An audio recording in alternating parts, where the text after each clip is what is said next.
वृंदावन की जो पावन धरा थी वो हमेशा कृतज्ञ होती रहती थी कृष्ण और बलरामा के।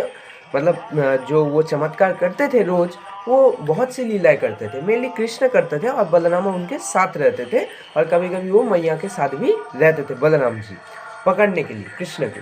तो एक बार क्या हुआ, मैं आपको समझाता हूँ कैसे कैसे वो चमत्कार किया करते थे वृंदावन के जंगलों में और वृंदावन के घरों में भी।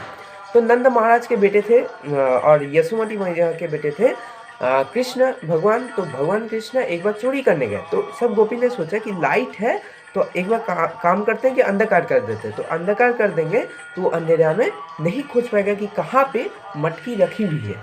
तो उन्होंने क्या किया, वो जो देखे उनके आंखों पर उनको विश्वास नहीं हुआ, जो गोपी लोग देखी खुद आंखों से। कृष्ण अपने देह से चमत्कारी मतलब लाइट निकाल रहे थे, चमत्कारी मतलब कुछ निकल रहा था उनके देह से जो अकल्पनीय है, जो मतलब समझाया नहीं जा सकता। तो अपने सही से निकालते थे कृष्ण, और निकाल के वो जो लाइट निकल रही थी वो बहुत प्रकाशमय थी। और उन्होंने उससे मतलब सहारे से मटकी को फोड़ के उसमें से माखन निकाल के खुद तो खाया, बलराम को भी दिया और बाकी दोस्तों को भी दिया उन्होंने।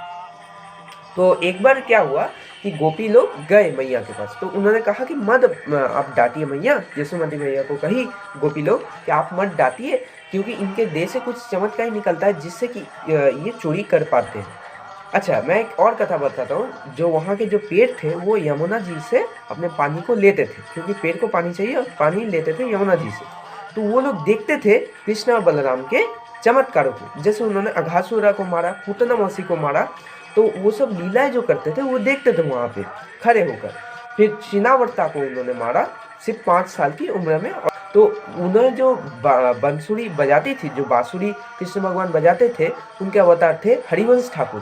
तो हरिवंश ठाकुर बहुत कृतज्ञ होते थे, क्योंकि उनकी जो लालिमा गिरती थी वो नेक्टर थी, जो सांसारिक नेक्टर नहीं है, वो आध्यात्मिक नेक्टर है, सबसे टॉपमोस्ट जो नेक्टर मानी गई है। तो वो नेक्टर गिरती थी और वो पिघलती थी। तो जो बम्बू से बनी हुई थी उनकी जो बांसुरी थी, कृष्ण की जो बांसुरी थी वो बम्बू से बनी हुई थी।